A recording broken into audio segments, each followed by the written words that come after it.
Let's turn these orange side markers off. Much better.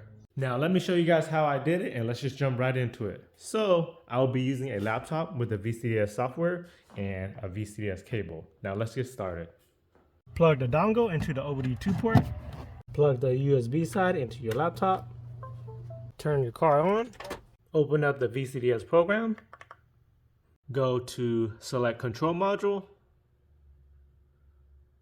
Go to 09-Central Electronics.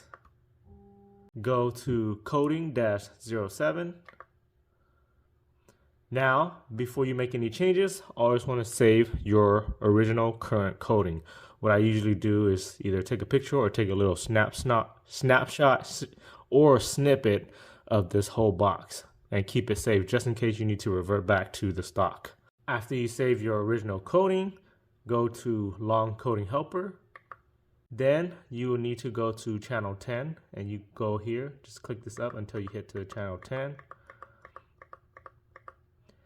And then after that, go to bit 3 and uncheck that box.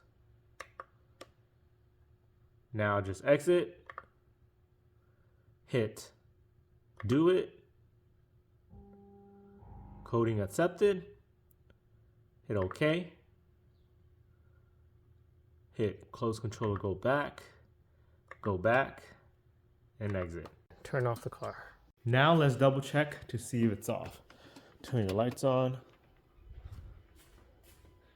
And it is off. If you guys have any further questions about the procedure, just comment it down below and I will try my best to help you guys out. Now, if you guys missed a video where I installed the CTS Turbo Intake on the Q5, make sure you guys go and check it out right here and also subscribe to my channel right here. Thanks.